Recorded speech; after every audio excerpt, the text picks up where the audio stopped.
Hello, welcome to my Frequently Asked Questions. Today we're looking at consent for facial procedures. This is a very important aspect of modern day healthcare and medicine, and so I want to talk to you about the most important aspects of consent. So let's jump into this. So what is consent? Well, consent is a process by which you understand a procedure that you're undergoing. And by that, I mean you understand what the expectations for improvement are, you understand what the limitations are, you understand what the potential recovery is from that procedure, and you understand what the potential risks and implications such as complications are as well. So in terms of consent, well, there's a few things that we need to consider. Well, you need to be able to make an informed decision, and really that means you understand the information and you've had an opportunity to ask questions, and we'll talk about that in further detail. What are the actual expectations you can have for improvement, and what are the potential challenges and limitations with that? Understand, are there alternatives to having treatment? They may be non-surgical treatments, they may be alternative procedures.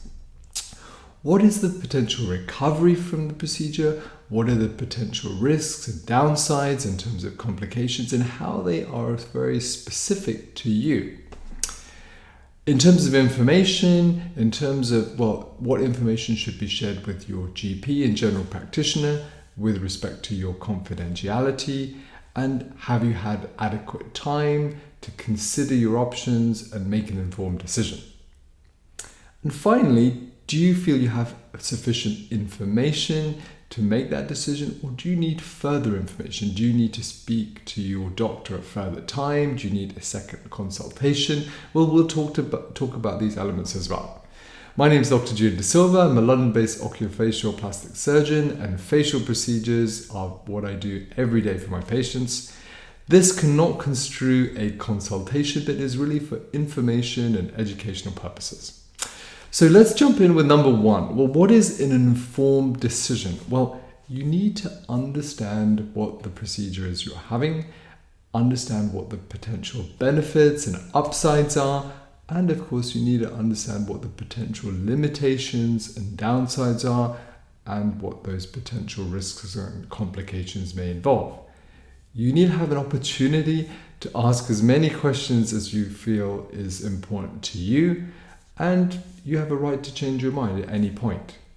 It's important to remember that although generally speaking, facial procedures have high success rates and patients are really happy, there is no procedure that has zero risk, and it's important to appreciate that. So in terms of facial surgery, well, why have facial surgery? Well, often patients who come to see me, they may be bothered by one or more things that has been on their mind for a number of years. Sometimes it can be related to genetics, something you've inherited from your parents. Sometimes it can be related to injury, trauma, or having had previous surgery, and approximately 20% of all the patients come to see me have had previous surgery.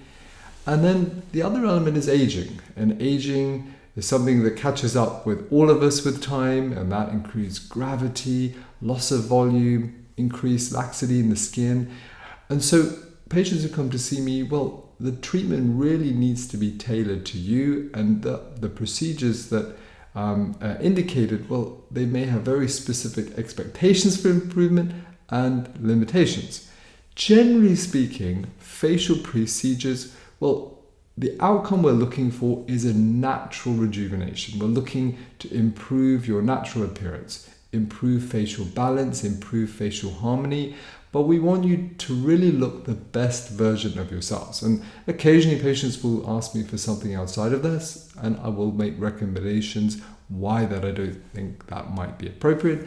But ultimately, we want you to really be the best version of yourselves as an outcome. Often, facial procedures involve an element of these kind of criteria. It could be removing soft tissues, and that could be fat, that could be loose skin. There could be an element of lifting against the effects of gravity, particularly where aging is concerned. For some patients, it may be adding, and that may be in the form of graft material, such as implants, fat transfer. in order to supplement and augment areas of the face. And sometimes it can involve shaping. Often things like implants and fat transfer has to be customized to the individual. And then finally, improving the quality of the skin, and that may be through resurfacing, and all of these elements are important and need to be tailored to the individual person. In terms of anesthetic, well, there's broadly speaking 3 types of anesthetic. Local anesthetic means you're fully awake. So if you went to see your dentist because you had a sore tooth, well, he or she could inject local anesthetic just around that tooth, but you'd be 100% awake. Although this can be used for some facial procedures, generally, if you need surgery, it's nicer to have a little bit more than purely local anesthetic because it can be quite an anxious experience.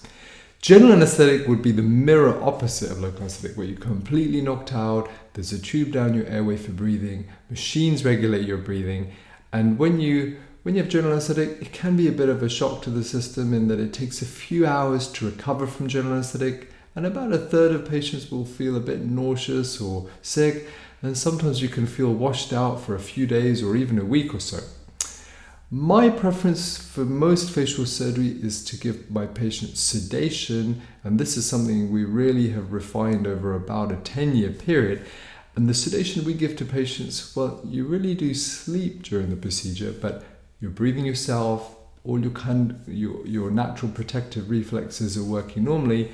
It's a bit like when you sleep at night, but just brought on with medicines. And the advantage being, well, when we stop the sedation, you wake up over about 30 minutes, and usually you can go home within an hour.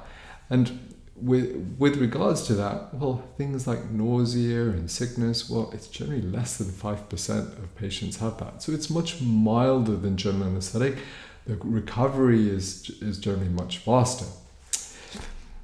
So in terms of procedures, well, I've recorded a separate consent forms for eyelid surgery, aka blepharoplasty, a separate consent video for rhinoplasty, also known as nose reshaping, and also a separate video for consent on face and neck lift surgery. And you should watch these if these are pertinent to you. Now this video, well, what are the other aspects of facial surgery that are important for consent? Well, with regards to the chin, and a common procedure where you might have a small or recessed chin would be a chin implant. In terms of a chin implant, well, that area is augmented by the use of a silicone implant, and that silicone will simulate bone and give you more projection. It does need to be tailored to the individual, so depending on the shape and natural appearance of your jawline, the implant needs to be tailored so that it looks more masculine or more feminine, depending on what you're looking to achieve in terms of expectations. Size is not everything, and the shape and the position of the implant is important. I complete the surgery either through a small scar about less than 12 millimeters under the chin, or I can do the surgery inside the mouth, avoiding a scar. The challenge with that, there tends to be a little bit more recovery time and a slightly higher possibility of infection. For most patients doing the surgery under the chin, the scar heals really well and it's difficult to see as long as the techniques used are meticulous. And of course, there are alternatives to this in terms of fillers, other types of surgery where the bone is actually broken and brought forward, or genioplasty where the bone is sawn and brought forward. Those surgeries tend to be more involved as they require significantly more surgery, and generally recovery is proportionate to surgery. A chin implant is a more modest procedure in that really we're simulating bone. We're putting the implant on your natural bone, and so the recovery tends to be faster. In terms of volume, well, volume can be added in different ways. One way volume can be added is fat transfer, and that means taking some fat from around your belly button. Now, if you're very thin, sometimes fat needs to be taken from elsewhere, sometimes the flanks, sometimes even above your knee. And taking that fat, well, it needs to be spun and concentrated, and then your natural fat can be put into very specific areas of the face. And common areas would be under the eyes, around the face, around the cheeks, sometimes where there's more shadows or lines in your face from facial aging, sometimes around the temples and the forehead. The fat transfer really needs to be customized to you, the individual. In my hands, 50 to 60% of the fat will survive long term. It is an artistic procedure because we never want to overdo volumization. We want things to look natural here and now. Every year you tend to lose natural fat, so fat is always dissolving. So after a period of years, well, you may need more volume, but fat transfer can be very helpful in certain areas like around the lower eyelids, where you've lost volume in multiple areas, because it's very versatile and can be tailored to the individual. If you smoke or have specific other medical considerations, well, fat transfer can be a little more challenging because it's not quite as dependable. Because with smoking, it could be 50 to 60% of the fat survives. It could be that only 20% survives. It's just less predictable. Fillers are an alternative to using fat transfer. The advantage of fillers are, well, you don't need to have surgery to have fillers. However, they're not quite as soft and natural as fat, and certainly to put them in multiple areas of the face, well, it could be quite costly and take a significant amount of time. And of course, the limitation of fillers is in how long they last. And even the best fillers that we have today, well, they can last for a year and a half, and then they need to be repeated. Implants can be helpful for some patients, like implants in the cheek.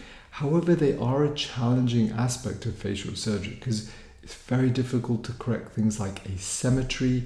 They are really quite fixed in terms of their position and shape because they fit into the areas of the cheek like a glove.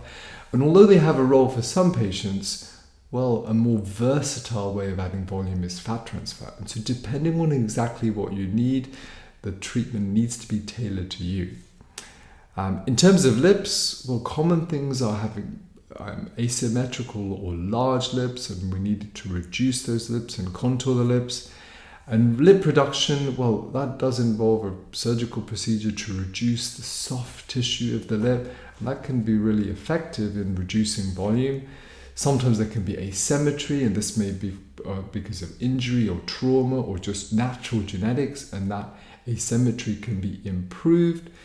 Sometimes the lips are too small and they need to be modified, and that can be either through a form of adding volume to the lips, or the distance from the upper lip to your lip can be too long, and the procedure that is used to shorten that distance is called a lip lift, and that can be effectively used to rebalance the face because a long distance between your nose and your lip can be unflattering, and so enhancing that or reducing that distance, not only can it give better balance in the face, but it can just slightly rotate your upper lip and give you a little more fullness in the upper lip.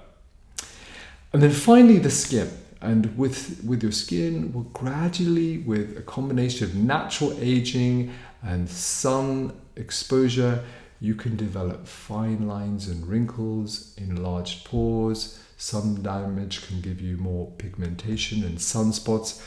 Well, skin resurfacing, and the gold standard would be a laser, CO2 laser resurfacing, combined with regenerative medicine such as platelet-rich plasma. Well, this can really improve the quality of your skin. It can improve fine lines, it can improve pore size, it can rebalance color and sun damage in the skin.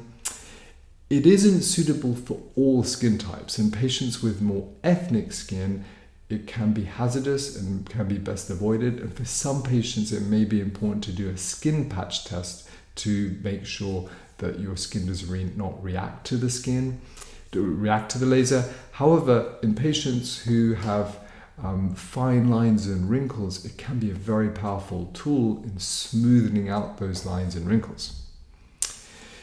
So, in terms of expectations, well, expectations for surgery are always about improvement, and particularly facial surgery is quite an artistic area of surgery, and although some things can be significantly improved, there's always an element of genetics and structure, and some things can be more challenging to improve.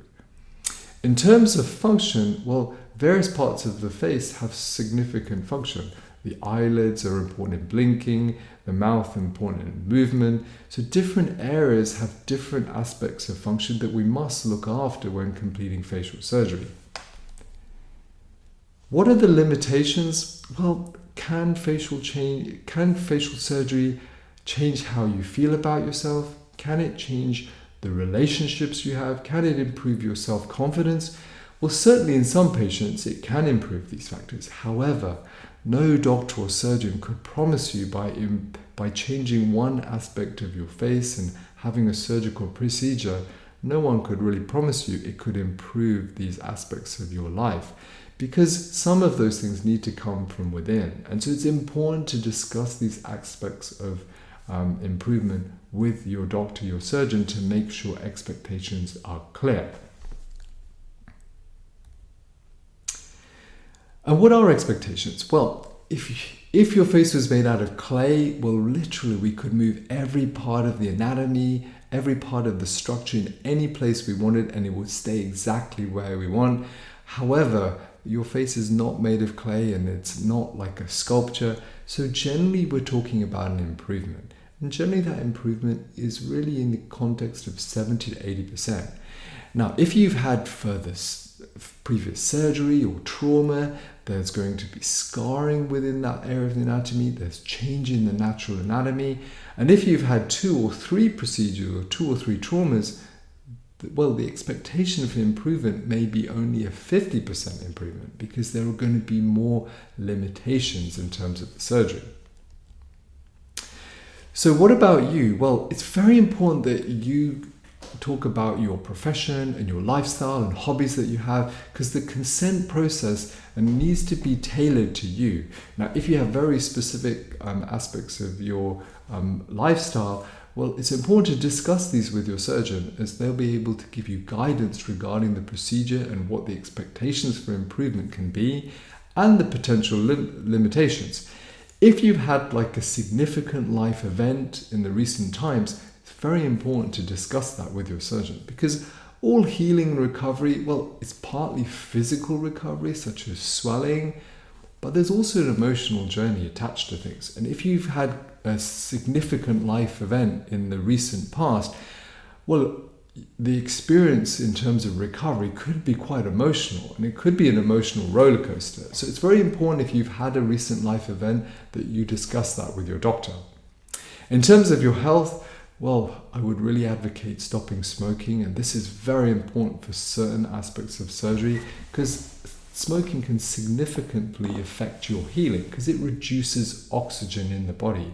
And so stopping smoking, well, it can significantly improve your healing, and for some surgeries it can really improve the results. And I mentioned to you earlier, fat transfer is one example.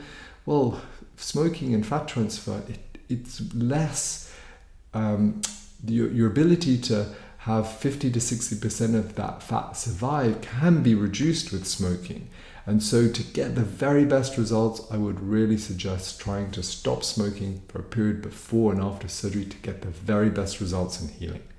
It's important to stay hydrated after surgery, to drink good amounts of fluid. It's important to get good amounts of sleep, as that really has been found to be a good indicator of healing and recovery. And in terms of exercise, you really need a period, 3 weeks, where you just take things easy, you avoid a lot of exercise, because that will improve. Exercise will increase your blood pressure, and that can increase swelling and bruising. So you really want a period where you invest time in order to get the fastest healing from your procedure. What about alternatives to facial surgery? Well, for many aspects of the face, there are alternatives, and those can be in the form of non-surgical procedures. And non-surgical procedures may be in terms of, if you get lines with movement, well, Botox can be helpful for those lines. If there are areas where you just need more volume, well, fillers can have a role with that. This is a patient of mine who did fillers around the chin and the jawline, and it certainly gave him more projection and better facial balance. However, there are always limitations with fillers. Too much filler can look unnatural. Fillers have a finite period, usually a year to 1.5 years, in which they dissolve. There are, of course, many more devices now that promise skin tightening and lifting. And generally speaking, expectations with these devices are very important because so many patients over the years have come to me being disappointed as the improvements have not lived up to their expectations. And certainly if you have quite a bit of loose skin, and by that I mean centimeters, well, there's not really a non-surgical device that will tighten and lift and improve to that level. So there certainly are alternatives to like facial surgery. However, these need to be discussed in terms of what those expectations can be from improvement. So what is the recovery after facial surgery? Well, of course, it does depend on exactly what type of surgery is being completed, the type of anesthetic that is used, and personal factors. That could be your medical past, it could be your natural age, it could be genetics, your lifestyle. All of these things are relevant. The common things that are true for all facial procedures, particularly with regards to facial surgery, well, swelling. Swelling is a universal aspect of healing. And generally speaking, 80% of swelling goes somewhere between 2 and 6 weeks. Some patients can heal really quickly and look really good, even a week after surgery. Some patients can look quite swollen. So you should really have a good 2-week period to allow more swelling to go down. Sometimes patients can have more swelling, and the techniques and tools that I personally would use for my patients to enhance recovery, that could be in the form of the surgery that's completed, could be in the form of regenerative medicine, could be in the form of extra medications, lymphatic drainage, a type of massage that will reduce swelling. It could be in the form of other aspects of health, such as oxygen. Bruising. Well, most of my patients don't have much in the way of bruising, and I believe that's partly I do most surgery under sedation, which means your blood pressure doesn't change very much during surgery, but there's always a chance of bruising. And depending on the facial procedure, that may be 10 or even 20% chance of bruising. Most bruising will go within 2 weeks. And I give all patients like a special cocktail of herbal medicines that I have specially imported from the US that will enhance the resolution of bruising. Bruising generally goes within 2 weeks, so generally 2-week period after facial surgery is good in terms of recovery. Very occasionally, if there's a procedure around your eyes, you can have a bruise that will last for longer because the skin around your eyes is incredibly thin. It's less than 0.5 millimeter thick. So a bruise in that area can last for longer, but you can use concealer even after a week to cover bruising. Numbness, well, most aspects or facial procedures can result in a bit of numbness in terms of healing. If you do surgery on the nose could be a bit numb in the period of healing for several months. If doing surgery around the lower eyelid and cheek, well, that area can be a bit numb for a period. If doing surgery around the chin and neck, well, often that can be a bit numb in terms of healing. So numbness is a normal part of healing and usually improves over a period of weeks to months, but generally by 9 to 12 months has completely resolved. Asymmetry, well, often this is also related to swelling in the early healing period, and that can be even weeks after the surgery. Often there can be fine amounts of asymmetry, and that can be because the swelling is not uniform, and as that swelling resolves, the asymmetry continues to improve. Of course, none of us have perfect symmetry. We all have subtle or more asymmetry in aspects of our face, and although that can be improved with certain facial procedures, you can never get 100% symmetrical appearance. Over the years, I've had many beautiful celebrities, models, Miss Worlds come and see me noticing fine amounts of asymmetry, and there still can be very attractive and beautiful people, but asymmetry is a normal aspect of how we are. And in 2 of the books that I've written, I've taken like a celebrity and taken a celebrity where take a mirror image of the right side of the face, mirror image of the left side of the face, and then created 3 pictures. One which is just the right side, one which is just the left side, and one which is the actual person. And you end up with 3 different looking people, a slimmer version, a plumper version, and one that is actually you. And so these asymmetry is a normal part of healing, but often it can be exaggerated in an early period after healing. So what about the risks and complications from facial surgery? Well, we've talked about swelling and bruising, and that's probably the commonest thing in terms of healing and recovery. Sometimes patients can have more swelling or more bruising, and it just takes that bit of extra time for that swelling to resolve. And of course, there are things that can be done to enhance that, and we've talked about some of those. Often with healing, irregularity and asymmetry is a common aspect of healing, and particularly at a week after surgery, there can be more swelling on one side than the other. There could be bruising on the other side and not on one side. And so these are, in a way, normal aspects of healing, but they will improve with time. Expectations are always important to discuss, because although we can significantly improve facial appearance with facial procedures, it's so hard to achieve perfection. Looking at this patient of mine, well, she had a lot of facial aging with bags around the eyes, loose skin, a lot of asymmetry between the right and left side because she had a droopy left eye. Well, afterwards, significant improvement, like those bags are gone, she looks rejuvenated and fresher. But is there perfect symmetry? No, there still are differences on the two sides. But overall, there's a substantial improvement in her appearance, and she looks natural, refreshed, and rejuvenated.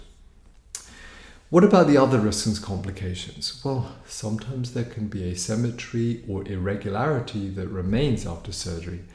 And it may be that sometimes a non-surgical treatment, such as a filler, will just give the final refinement and get you closer to that level of perfection. The chances of needing to do that are certainly less than 5% in my hands. Scars, well, generally speaking with facial procedures, we'll put scars in discrete places. We'll hide scars in the natural crease of the eyelid, do surgery on the inside of the eyelid. With facelift surgery, contour the scars around the curves of the ear. However, in approximately 1% of patients, scar healing can be troublesome. Scars can be keloid, where they grow, they're thicker, they're more pink in color, and sometimes these scars require additional treatments. And that might be in the form of radiofrequency, it might be in the form of anti-inflammatory treatments and injections, but the scars can be settled with multiple treatments. Other issues, things like infection is quite uncommon in facial procedures. I give every patient antibiotics because that is the gold standard of care. However, infection is not common, but if there was any elements of or suggestions of infection, the treatment would be higher strength antibiotics to quell that. Pain is not a common factor for facial procedures, and although I give every patient several days of analgesia, more than half my patients, they don't use the analgesia. It's not usually so much discomfort or pain. It tends to be more swelling. Having said that, every so often I'll treat a patient that is just much more sensitive, and so if you need to use analgesia, absolutely do so. Some patients can just have a longer recovery, and although most patients having facial procedures have a fast recovery, and many patients, most of the healing happens anywhere from 2 to 6 weeks, the very final results with facial procedures can be as long as 12 or even 18 months, and a small proportion of patients can just have longer recovery. What about the chance of a serious risk or serious complication? Well, these things are generally really quite uncommon, and the chance of collapse or skin necrosis, and by that there's scarring in the skin, well, really these are a fraction of 1%. I take great precautions with every patient really to minimize complications and risk, because we want every patient to have a very good outcome exceeding expectations. However, in medicine, you have to take precautions to avoid these kind of issues. In facial procedures, well, there's always a chance of needing further surgery. And generally, this is less than 5% for most facial procedures, but there's always a chance of needing a minor refinement or tweak in order to get the very best results.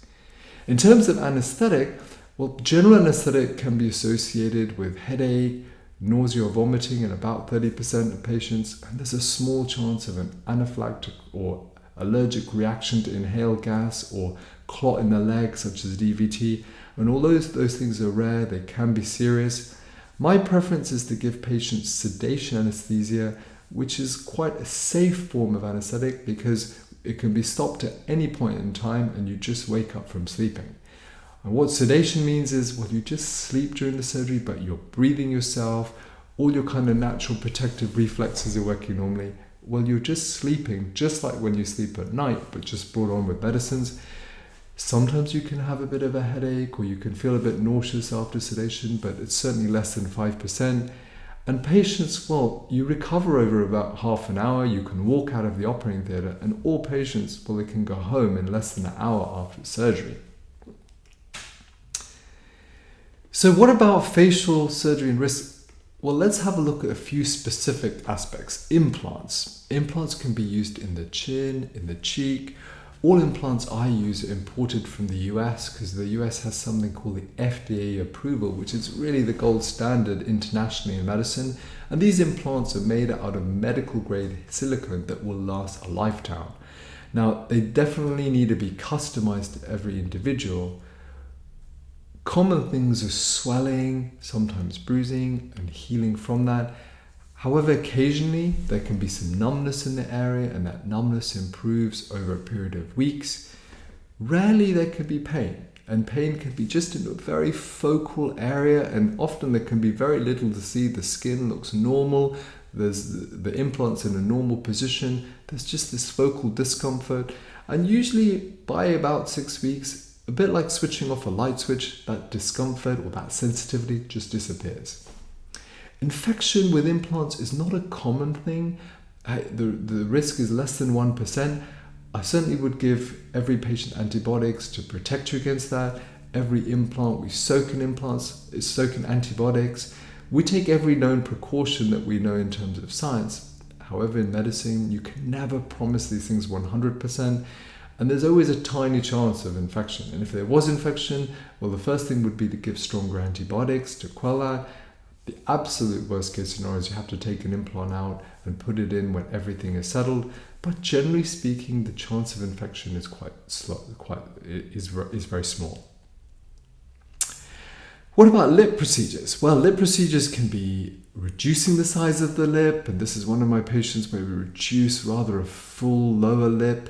It can be enhancing the lip, it can be reducing the distance between the nose and the lip in terms of a lip lift.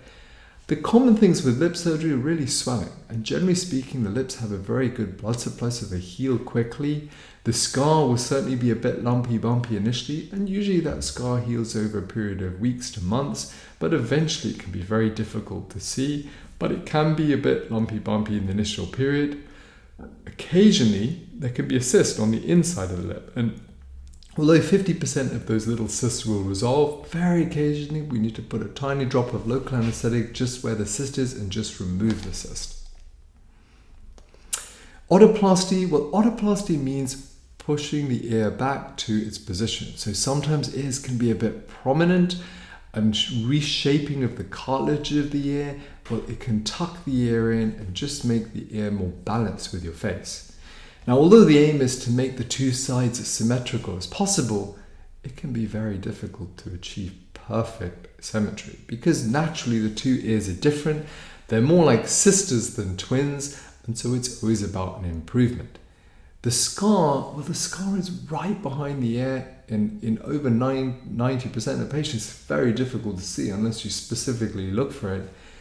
Rarely, and this is less than 1% of the time, you can have issues with the scar like keloid, and that can require additional treatment in order to suppress the scar. The ears have a tendency, well, because they're made out of cartilage, they want to go back to their original shape.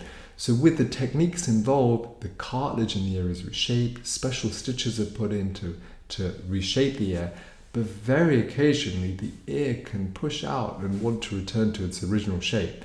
It will always be better than it was originally, however, sometimes it's necessary to do a little more further refinement in order to tuck the ear in further.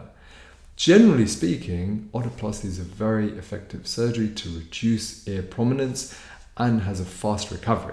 However, there's always a risk of some of these complications. What about laser resurfacing? Well, laser resurfacing means refining the fine lines, the pores, the sun damage in the skin. Common things after laser resurfacing is the skin can be a bit pink and swollen. And most of that pinkness and swelling usually goes over like 10 days, sometimes more like 2 weeks. Occasionally it can be longer than that. Concealer can be used to cover pinkness and swelling, and this will definitely improve with time. Now, it's very important that safeguards are taken with laser resurfacing because it's not suitable for all skin types. And if you have more ethnic skin, well, laser resurfacing actually can cause scarring or reduce color in the skin called hypopigmentation. So significant care is required to avoid using laser resurfacing in patients that might have ethnic skin. And if there's borderline ethnic skin, well, sometimes patients will need a test patch just to look at how you respond to the laser. Serious issues with laser resurfacing, well, they're definitely less than 1%. Things like hypopigmentation and scarring. Well, generally speaking, laser resurfacing is a treatment for scarring and it's a treatment for pigmentation such as sun damage. However, in certain skin types, it's important to avoid laser resurfacing for these reasons. So how about a summary of this? Well, we've talked about risks and complications. The common things are swelling and sometimes bruising. And of course this improves, but this is the number one thing that I talk to patients about after surgery, because swelling can often look a bit exaggerated in the early part of healing, and sometimes it can create asymmetries which will improve as that swelling goes down. And although most patients have a smooth journey and fast recovery with facial procedures, there's always a small possibility of a complication. And although generally speaking these will improve with time, a serious complication, well, they can occur, and it's about taking all the precautions really to avoid these issues in the first place. But it's important that you trust your surgeon, you trust your team, and that you are able to go back to your doctor if need be. And many of my patients, well, they ultimately, when you have surgery with a doctor, you really need to trust them. You need to have good rapport with that doctor so that if anything comes up with a healing period, you're able to go back to your doctor and discuss this with them. What about informing your GP? Well, really in the UK, it's been taken really as the gold standard that your GP should be informed of a procedure that you're undergoing. Now, you have absolute confidentiality in this information, but if you feel that it's not something that you want discussed with your GP, it's important that you discuss that with your surgeon so that that is in the open. In terms of time, well, you need to have adequate time in order to make an informed decision about having surgery. And generally, you need more than 2 weeks just to contemplate what the expectations for improvement are, what the potential limitations, what the potential recovery is. So you need some time in order to consider this. Certainly having facial surgery, it's a significant decision for most of my patients. And it's important that you feel you have enough information in order to make that decision and that you can change your mind. It's important that you understand the expectations for improvement, the limitations, what the recovery involves, what the potential risks are, and what the potential alternatives to surgery are. And if necessary, you can go for a further consultation and discuss things further. Sometimes it may be useful to have a second opinion. And for some of my patients who are particularly anxious, speaking to a patient who's undergone surgery can be really helpful. So I've been doing this for more than 10 years. And what are my tips regarding consent? Well, really it's important that you understand what the procedure you're having. You understand what the expectations for improvement are, and you discuss the results with your surgeon. It's important to understand that although precautions can be taken to avoid most of these kind of risks and complications, it's important to realize that, well, there's no surgery that can totally eliminate any risks, and rarely these things do happen. But it's important that you feel comfortable with your doctor, your surgeon, the team looking after you, so you can go back and you can discuss these things with them as necessary. So in terms of consent, well, we've talked about quite a bit in terms of making an informed decision, understanding your procedure, the expectations for improvement, understanding alternatives to not having treatment, what is the recovery, what are the risks and complications from surgery, how they specifically apply to you, informing your GP, talking through what confidentiality is with respect to that, and having adequate time to make an informed decision. And then finally, having enough information. If necessary, asking for further information as you feel appropriate. So we've talked through consent, and if there's any specific questions or thoughts you have regarding consent for facial procedures, please do not hesitate to contact me. Thank you for watching, and I do hope this has been useful for you.